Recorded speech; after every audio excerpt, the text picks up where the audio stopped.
नमस्कार, दिन भर की बड़ी खबरों में आपका स्वागत है। मैं हूं परवीन शेख। आज इस बुलेटिन में बात होगी हैदराबाद में कांग्रेस की बड़ी बैठक की। एंकर्स के बहिष्कार पर आमने सामने आई कांग्रेस बीजेपी की। प्रियंका गांधी के खत से मुश्किल में आए पीएम मोदी की। बिल्किस मामले में सुप्रीम कोर्ट की सख्त टिप्पणी की।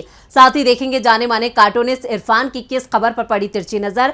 और बुलेटिन के आखिर में बात करेंगे राहुल गांधी के प्यार की। इसके साथ ही और भी कई बड़ी खबरों से आपको करवाएंगे रूबरू। लेकिन तमाम बड़ी खबरों से पहले एक नजर सुर्खियों पर। अफजाल अंसारी की याचिका पर सुप्रीम कोर्ट में हुई सुनवाई। यूपी सरकार को भेजा नोटिस। अफजाल ने सजा के फैसले के खिलाफ की है अपील। 25 सितंबर को दी सुनवाई की तारीख। दिल्ली के पूर्व उप मुख्यमंत्री मनीष सिसोदिया को सुप्रीम कोर्ट से नहीं मिली राहत। जमानत याचिका पर 4 अक्टूबर तक टली सुनवाई। राजस्थान में जारी अनिश्चितकालीन पेट्रोल पंप की हड़ताल 10 दिन के लिए स्थगित। सरकार ने बनाई एम्पावर्ड कमेटी, 10 दिन में देगी रिपोर्ट। शेयर बाजार में तेजी का सिलसिला जारी। सेंसेक्स 320 अंकों की बढ़त के साथ 67,838 के स्तर पर हुआ बंद। निफ्टी 67 अंकों की तेजी के साथ 20,170 के स्तर पर हुआ बंद। ये तो थी सुर्खियां और अब बात आज की सबसे बड़ी खबर की। कांग्रेस 2024 लोकसभा चुनावों के लिए बीजेपी के खिलाफ एक जोरदार और साफ संदेश देने के लिए 16 सितंबर को हैदराबाद में सीडब्ल्यूसी की बड़ी बैठक कर रही है। खड़गे के नेतृत्व में हो रही सीडब्ल्यूसी की ये पहली बैठक है जिसमें कांग्रेस के तमाम नेता जुटेंगे। कांग्रेस की इस बैठक में बीजेपी में भी हलचल तेज है। क्या है पूरी खबर, देखते हैं ये रिपोर्ट। 16 सितंबर से कांग्रेस के तेलंगाना की राजधानी हैदराबाद में बैठक शुरू हो रही है। बैठक में पार्टी अध्यक्ष मल्लिकार्जुन खड़गे के साथ पूर्व अध्यक्ष सोनिया गांधी, पूर्व प्रधानमंत्री मनमोहन सिंह और राहुल गांधी समेत लगभग सभी वरिष्ठ नेता शामिल होंगे। कार्य समिति में 39 सदस्य, 32 स्थायी आमंत्रित सदस्य और 13 विशेष आमंत्रित सदस्य भी इस बैठक में हिस्सा लेंगे। 16 सितंबर को कांग्रेस कार्य समिति की बैठक होगी और फिर इसके अगले दिन विस्तारित कार्य समिति की बैठक होगी। विस्तारित कार्य समिति की बैठक में कार्य समिति के सभी सदस्यों के अलावा प्रदेश कांग्रेस कमेटी के अध्यक्ष और कई अन्य वरिष्ठ नेता भाग लेंगे। और इस बैठक के बाद 17 सितंबर को हैदराबाद के करीब एक जनसभा भी होगी जिसे खड़गे, सोनिया और राहुल गांधी संबोधित करेंगे। बैठक को लेकर कांग्रेस महासचिव जयराम रमेश ने कहा है कि ये पहला मौका है कि हम लोग हैदराबाद में 3 दिन की बैठक कर रहे हैं जिसमें सीडब्ल्यूसी की बैठक शामिल है। तेलंगाना सहित 5 राज्यों में चुनाव करीब हैं, इसलिए इसमें चुनावों को लेकर भी चर्चा होगी। साथ ही संसद में उठाए जाने वाले मुद्दों को लेकर भी हम चर्चा करेंगे। उन्होंने बीजेपी पर तंज कसते हुए कहा कि बीजेपी का गुब्बारा अब फूट चुका है। कर्नाटक में बीजेपी को हार मिली। 4 महीने हो गए हैं वो अपने नेता तक का चुनाव नहीं कर पाए हैं। कर्नाटक के बाद कांग्रेस तेलंगाना को भी जीतेगी। जयराम ने कहा कि राहुल गांधी की भारत जोड़ो यात्रा के दौरान तेलंगाना के 8 जिलों को कवर किया गया था। यहाँ कांग्रेस को लेकर जबरदस्त उत्साह दिखाई दे रहा है। 17 सितंबर को होने वाली रैली में सोनिया गांधी तेलंगाना के लोगों के लिए 6 गारंटियों का ऐलान भी करेंगी। खड़गे के बढ़ते दबदबे से पीएम मोदी की भी नींद उड़ गई है। नींद तो उन एंकर्स की भी उड़ गई है जिन्हें इंडिया गठबंधन ने बैन किया है। गोदी मीडिया एंकर्स के बहिष्कार को लेकर बीजेपी और कांग्रेस भी आमने सामने हैं। क्या है पूरी खबर, देखते हैं ये रिपोर्ट। 14 पत्रकारों के शो में हिस्सा नहीं लेने का ऐलान करते हुए कांग्रेस नेता पवन खेड़ा ने कहा कि रोज शाम 5 बजे से कुछ चैनल पर नफरत की दुकानें सजाई जाती हैं। हम नफरत के बाजार के ग्राहक नहीं बनेंगे। हमारा उद्देश्य है नफरत मुक्त भारत। इंडिया ने साफ कर दिया है कि 14 पत्रकारों के शो में इंडिया का कोई भी प्रवक्ता हिस्सा नहीं लेगा। ये संभवतः पहला ऐसा मामला है जब विपक्षी दलों ने सत्ता की तरफदारी करने वाले पत्रकारों को निशाना बनाने का फैसला किया है। ये एंकर हैं अर्नब गोस्वामी, चित्रा त्रिपाठी, सुधीर चौधरी, रूबिका लियाकत, अदिति त्यागी, अमन चोपड़ा, अमीश देवगन, आनंद नरसिम्हन, अशोक श्रीवास्तव, गौरव सावंत, नविका कुमार, प्राची पराशर, शिव अरुर और सुशांत सिन्हा। इंडिया ने इन एंकरों के शो के बहिष्कार का ऐलान किया तो बीजेपी उनके बचाव में उतर आई। बीजेपी अध्यक्ष जेपी नड्डा ने कहा कि न्यूज एंकरों की इस तरह लिस्ट जारी करना नाजियों के काम करने का तरीका है जिसमें यह तय किया जाता है कि किसको निशाना बनाना है। अब भी इन पार्टियों के अंदर इमरजेंसी के वक्त की मानसिकता बनी हुई है। तो जेपी नड्डा का जवाब देते हुए शिवसेना यूबीटी सांसद प्रियंका चतुर्वेदी ने कहा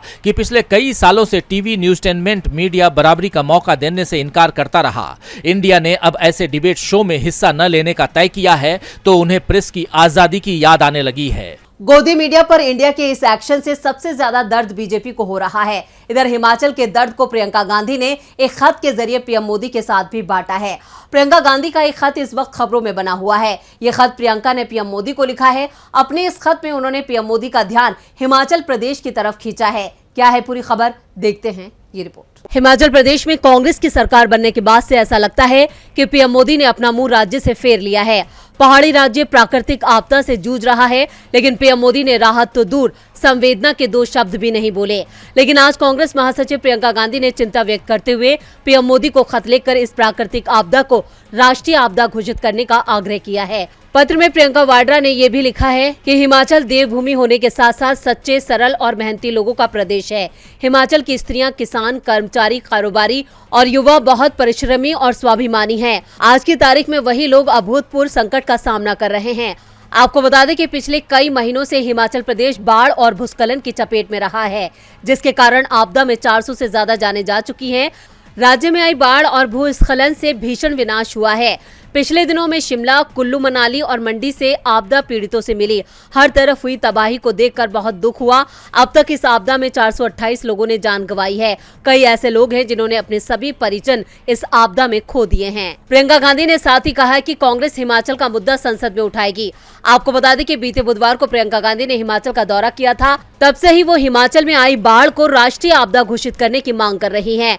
वहीं सीएम सुखविंदर सिंह सुक्खू भी पीएम मोदी से G20 सम्मेलन में मिले थे और हिमाचल के लिए मदद मांगी थी, लेकिन पीएम की तरफ से अब तक कोई राहत नहीं दी गई है, जिसके बाद अब प्रियंका ने खत लिखकर मदद की मांग की है। प्रियंका के खत पर क्या होगा पीएम मोदी का रुख, इस पर सबकी नजरें हैं। सवाल तो ये भी उठ रहा है कि ईडी प्रमुख संजय मिश्रा का क्या होगा। संजय मिश्रा का कार्यकाल आज खत्म हो गया, लेकिन सरकार की तरफ से अब तक नए ईडी प्रमुख के नाम का ऐलान नहीं हुआ है, जिसको लेकर कयासों का दौर जारी है। क्या है पूरी खबर, देखते हैं ये रिपोर्ट। सुप्रीम कोर्ट ने ईडी डायरेक्टर संजय मिश्रा का कार्यकाल 15 सितंबर से आगे बढ़ाने से साफ इनकार कर दिया है। सरकार की तमाम कोशिशें फेल साबित हुई हैं। मोदी सरकार संजय मिश्रा का कार्यकाल 15 अक्टूबर तक बढ़ाना चाहती थी, लेकिन सुप्रीम कोर्ट ने 15 सितंबर को रात 12 बजे संजय मिश्रा से कुर्सी छोड़ने को कह दिया। सुनवाई करते हुए जस्टिस गवई ने केंद्र की दलील पर सख्त रुख अपनाते हुए कहा था कि अगर एक अफसर नहीं है तो काम नहीं होगा। अगर मैं कल नहीं आऊंगा तो क्या सुप्रीम कोर्ट में काम होना बंद हो जाएगा, कोर्ट ढह जाएगा? क्या एक व्यक्ति ही इतना अहम है? क्या सरकार के पास दूसरा योग्य व्यक्ति नहीं है? कोर्ट ने फैसला सुनाते समय साफ कर दिया था कि अब किसी भी परिस्थिति में संजय मिश्रा के कार्यकाल को बढ़ाया नहीं जाएगा। उन्हें 15 सितंबर को पद छोड़ना ही होगा। संजय मिश्रा को पहली बार 19 नवंबर 2018 को 2 साल के लिए ईडी डायरेक्टर नियुक्त किया गया था। उन्हें नवंबर 2020 में पद छोड़ना था, लेकिन इससे पहले मई में वो 60 साल यानी रिटायरमेंट की उम्र तक पहुंच गए थे। नवंबर 2020 में उनका कार्यकाल खत्म होने से पहले केंद्र सरकार ने उनका कार्यकाल 2 साल की जगह बढ़ाकर 3 साल कर दिया था। इसके बाद केंद्र सरकार 2021 में केंद्रीय सतर्कता आयोग अधिनियम में संशोधन के लिए अध्यादेश लाई थी, जिसमें ईडी चीफ को 1 साल के 3 सेवा विस्तार देने का प्रावधान किया गया। बाद में यह संसद में पारित हो गया, यानी संजय मिश्रा के लिए सरकार ने कानून ही बदल दिया। इसके बाद उन्हें एक के बाद एक सेवा विस्तार मिलते चले गए, लेकिन अब संजय मिश्रा की जगह कौन होगा ईडी का डायरेक्टर, इस पर सवाल बना हुआ है, क्योंकि ईडी डायरेक्टर की नियुक्ति 3 सदस्यों की कमेटी करती है, जिसमें पीएम मोदी, केंद्र सरकार का एक मंत्री और विपक्ष का नेता शामिल होता है। और इस कमेटी की अभी बैठक ही तय नहीं हुई है। ऐसे में सवाल उठ रहे हैं, क्या संजय मिश्रा को लेकर सरकार कुछ बड़ा करने वाली है? संजय मिश्रा को लेकर मोदी सरकार परेशान है। वहीं दक्षिण भारत में एनडीए में हुई टूट ने भी मोदी सरकार की परेशानी बढ़ा दी है। करीब 2 महीने पहले दिल्ली में एनडीए की बैठक बुलाई गई थी। 38 दलों को जोड़ा गया था। दावा किया गया था कि इसमें कुछ दल और जुड़ेंगे, लेकिन एनडीए में पार्टियां शामिल होने की जगह अब कम होती दिखाई दे रही हैं। मणिपुर की 2 पार्टियां पहले ही एनडीए छोड़ चुकी हैं और अब खबर तेलंगाना से आ रही है, जहां अमित शाह 17 सितंबर को बड़ी रैली करने आ रहे हैं। लेकिन रैली से पहले आंध्र और तेलंगाना में बीजेपी के सहयोगी ने उसके विरोधी से हाथ मिला लिया है। तो क्या है खबर, देखते हैं ये रिपोर्ट। हैदराबाद में 17 सितंबर को अमित शाह की रैली में अब उनका सहयोगी दल जनसेना पार्टी शामिल नहीं होगी। जनसेना पार्टी के नेता पवन कल्याण ने ऐलान कर दिया है कि उनकी पार्टी आंध्र और तेलंगाना विधानसभा चुनाव टीडीपी के साथ मिलकर लड़ेगी। इसके साथ अब ये भी तय हो गया है कि जनसेना एनडीए से अलग हो गई है। 18 अगस्त को पीएम मोदी की अध्यक्षता में एनडीए की मीटिंग में पवन कल्याण शामिल हुए थे और बीजेपी के साथ चुनाव लड़ने का ऐलान भी किया था, लेकिन अब उन्होंने बीजेपी की विरोधी टीडीपी के साथ चुनाव लड़ने का फैसला कर लिया है। यानी तेलंगाना और इसके बाद आंध्र प्रदेश में अब बीजेपी के साथ कोई भी सहयोगी दल नहीं है। पार्टी को अकेले ही चुनाव मैदान में उतरना होगा। अब इसका असर 17 सितंबर को होने वाली एनडीए की बैठक पर भी देखने के आसार हैं, क्योंकि जनसेना के नेता इस रैली से अलग रहेंगे। दरअसल तेलंगाना में चुनावों का ऐलान अब अगले 25-30 दिनों में ही हो जाएगा। 1 महीने से भी कम का समय वहां बचा हुआ है और चुनावों से पहले जनसेना का बीजेपी से अलग होना पार्टी के लिए बड़े झटके के समान माना जा रहा है। पवन कल्याण का प्रभाव हैदराबाद के अलावा आंध्र प्रदेश से लगे तेलंगाना के बड़े हिस्से पर भी है।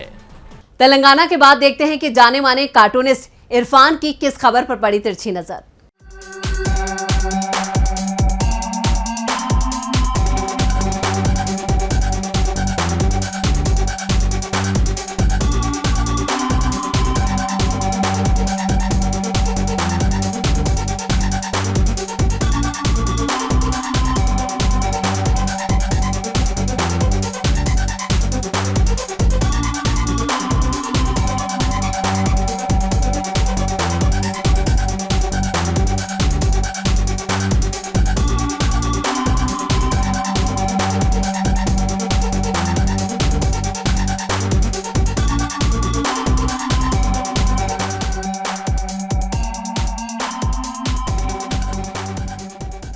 विपक्ष ने आखिर न्यूज चैनलों में घुसकर सर्जिकल स्ट्राइक कर दी है। चुन चुन कर उन एंकरों को निशाना बनाना है जो इस स्टूडियो में बैठकर भक्ति कर रहे थे। हालांकि बीजेपी का कहना है कि ये आपातकाल है, तो सवाल ये उठता है कि सवाल पूछने पर नौकरी से निकलवाना, विपक्ष से ही सवाल करना, विपक्ष के माइक को धीमा करवाना, विपक्ष के नेताओं को नहीं बोलने देना, ये कौन सा लोकतांत्रिक है?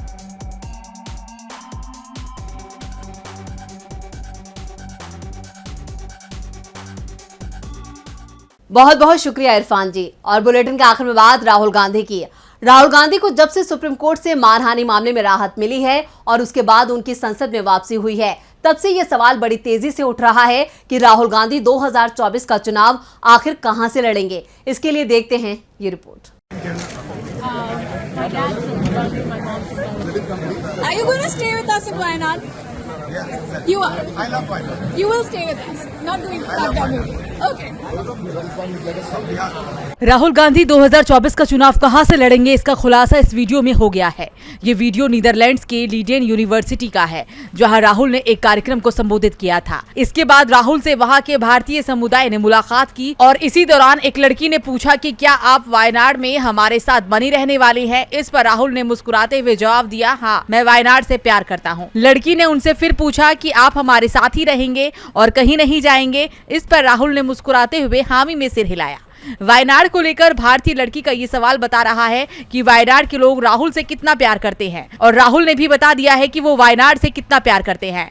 आपको याद दिला दें कि जब राहुल की संसद सदस्यता छीन ली गई थी, तब भी राहुल वायनाड पहुंचे थे और उन्होंने वहां एक जनसभा में कहा था कि सांसद सिर्फ एक टैग या पद है। बीजेपी मेरा टैग, पद और घर ले सकती है, मुझे जेल में डाल सकती है, लेकिन वे मुझे वायनाड के लोगों का प्रतिनिधित्व करने से नहीं रोक सकती। इसके बाद जब उनकी संसद सदस्यता बहाल हुई, उसके बाद भी राहुल ने वायनाड का दौरा किया था। तब भी उन्होंने कहा था कि वायनाड आकर मुझे बहुत खुशी होती है। यहाँ के लोग चाहे किसी भी पार्टी को सपोर्ट करते हो, मेरा उनके साथ एक रिश्ता है। तो राहुल के साथ वायनाड का मोहब्बत का जो रिश्ता है, वही बात आपने इस वीडियो में भी सुनी और अब ऐसा लग रहा है कि 2024 में राहुल वायनाड से चुनाव लड़ेंगे।